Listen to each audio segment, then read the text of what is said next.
Hi, everyone. Thanks for tuning in to our Seclair podcast that we have every Monday. My name is Caitlin Angeletti. I'm one of the physician assistants here at Seclair. And I'm Jim. I'm a behavioral health therapist at Seclair. So today we're talking about, I think, a relatively common diagnosis. Today we're going to talk about bipolar disorders. And this type of disorder is very unique. As far as the way the symptoms go and different treatments and, things to focus on. And I thought, kind of thought that it would be a good topic for discussion for the day. So bipolar disorders are, technically considered to be a mood disorder. And there's two different types of bipolar. There's bipolar type 1 and bipolar type 2. Type 1 bipolar disorder, bipolar disorder alternates between having a very, very depressed mood or very, as we say, manic mood. But I think a lot of times the confusion is what is a manic mood. I think we can oftentimes say, I'm feeling, not feeling well, feeling depressed. I think as human beings we can kind of figure that out, when we're having a depressed mood. But sometimes manic moods aren't necessarily as simple. Which is why I think it's good to kind of classify what that really means, and something that you might recognize in your own life that you're doing that could be considered manic. Bipolar disorders alternate between those two moods, so going from very kind of high highs to really, really low lows, and just alternating, through that process. Yes, bipolar in DSM-4 TR was classified under mood disorders.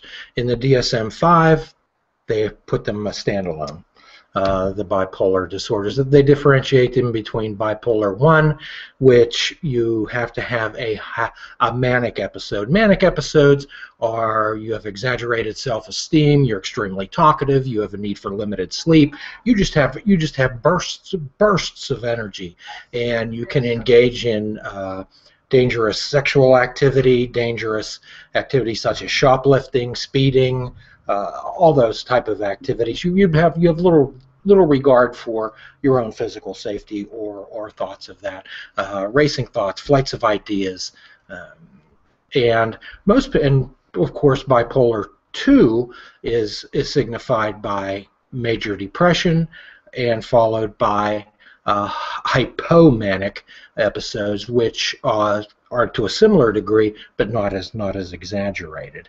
Most people, when they come in, it can be a difficult diagnosis, as most people don't come in when they're in the manic or hypomanic state. So they have a lot of energy. They're feeling just wonderful. Mm-hmm. They usually come in and they present with depression, major depression. Yeah, and that's, I think, a really important note on bipolar disorders. Like we said, it's pretty often that we can recognize when we're feeling depressed. And when we're feeling depressed, we think, maybe going to see somebody about that is the way to go. And, during those kind of interviews, we only have, an hour or so, at least in our practice here, is kind of, for your initial intake to kind of get to know you, figure out what's going on, and kind of where you want to proceed with treatment. And a lot of times in that hour is just not enough to really understand what's going on from a life's perspective and really kind of go through the vast symptoms that you have in your bipolar. And so, at that time you might not really recognize that some of the actions that you may or may not have had in the past are manic episodes, so you just kind of only tend to mention the depressive side of it. And so oftentimes bipolar disorder actually goes untreated for a really long time, or misdiagnosed for a really long time, because we get the impression that maybe depression's the only thing going on, and it doesn't. It's not up until later on that something's revealed that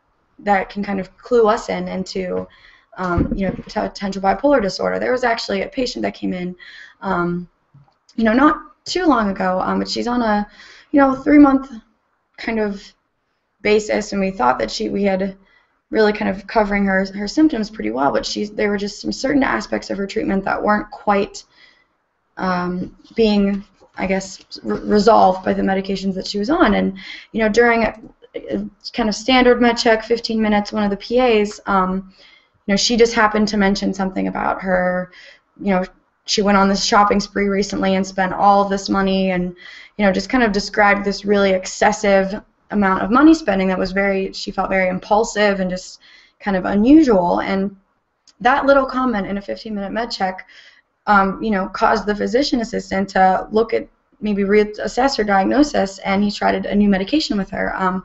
And she came back for follow-up and said she hadn't felt that good in, ever throughout her treatment. And so sometimes, she went on months and months and months being treated for depression, when in reality, she finally kind of admitted to something that may have been a manic episode, and getting her on the right treatment and the right medication completely changed her life around. And so that's, important to kind of remember to bring up those things that maybe seemed out of character for you. Or, last weekend I went gambling for, a whole 24 hours and didn't sleep, and, something that would be kind of out of your normal character, in a kind of an energized state. So those are things to kind of keep in mind. Some people will say, like you said, excessive, shoplifting, high-risk behavior, even just being awake, don't think you need to sleep for 3 hours can even, qualify. Some people will clean their house top to bottom, totally spotless for 48 hours straight without even thinking that they might need rest. And all of those things, when you say, I cleaned my house, that doesn't sound like a symptom. And sometimes we don't really recognize that, but our family members can recognize that. To you, it might feel like, oh, I just went on a cleaning spree, or I went on a shopping spree, but family members can be really intuitive on manic episodes as well, and it's good to get a little bit of their opinion, I think, from a quite often it's what we term confederates, or members of their support group, their immediate family, that have the concerns, and they maybe express that to you, which is why particularly people who need support, they're getting a family involved is very important.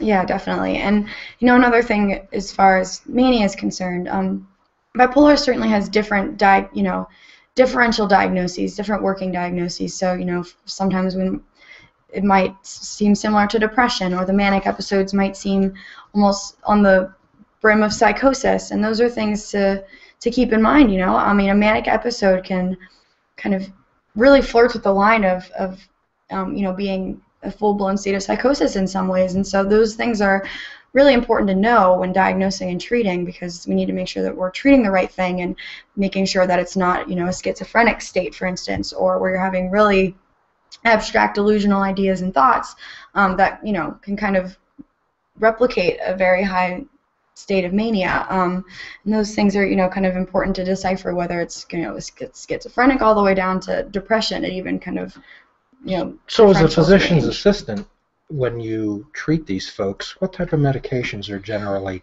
prescribed? So the first line of treatment always for patients with bipolar disorders are mood stabilizers. And when you think about it, that really does make sense. So, we kind of, in bipolar disorders, our moods are constantly like this, feeling really high, really low, really high, really low, maybe even staying low for a while. The high states don't seem to last quite as long as the depressive states, and we're just alternating from very far extremes. So when we have a mood stabilizer on board, it basically kind of, instead of having our moods changing like this, they tend to kind of level themselves out a little, so that the depressed states aren't so depressed and the manic states aren't so manic.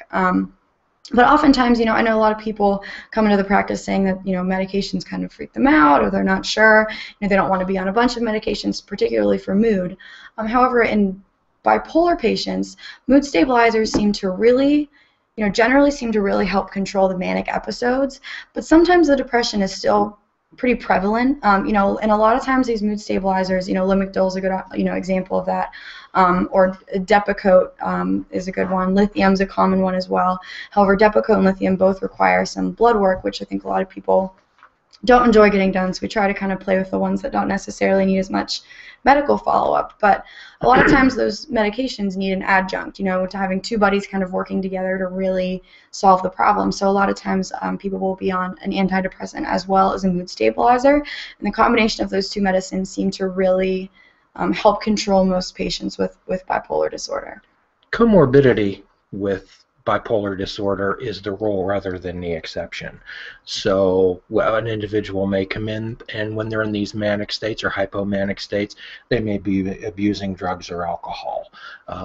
They may be dealing with another type of addiction, such as shopping, gambling, sex, And here at Seclair, what we do is we look at the whole person. We take a holistic view, and at Seclair we offer enhancements to individuals to their lifestyles, such as yoga. And our primary modality at Seclair is dialectical behavioral therapy, which involves mindfulness, being present and aware, helping an individual be present and aware that they're having these thoughts and they're having these actions, and some positive self-talk to address them.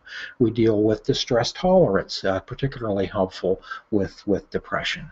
We deal with interpersonal effectiveness, which helps people not only validate other folks, but validate themselves also. And of course, the biggest part of this in dealing with this particular disorder is emotion regulation. Definitely, our emotions, particularly with this disorder, like you said, are so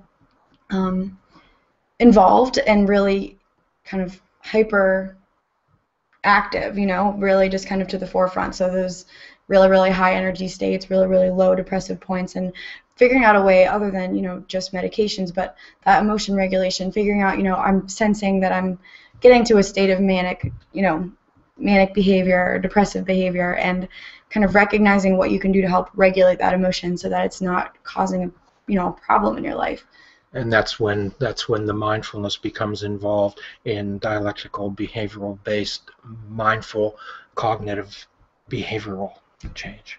Yeah, absolutely. I think medications are certainly valuable no matter what's going on. They definitely have their place when discussing these disorders, but it's the therapies and other things that you can do that you can control, because it's hard to kind of differentiate yourself between yourself and the disorder, and it's challenging to deal with. And so kind of recognizing what parts of the disorder kind of you portray and how to control those aspects so that you can still live, And you do the frontline medicine, and I know that we look at other factors that may be the actual culprit.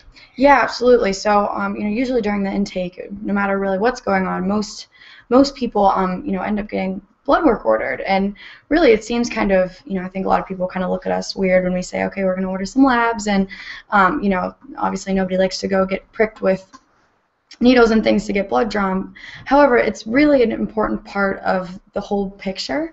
There's certain different glands in our bodies and things that when those are off, whether it be our thyroid, for instance, or some other kind of hormones, thyroid being the most, I think, common one to cause these types of symptoms, they can really kind of manifest themselves as a manic episode or a depressed episode.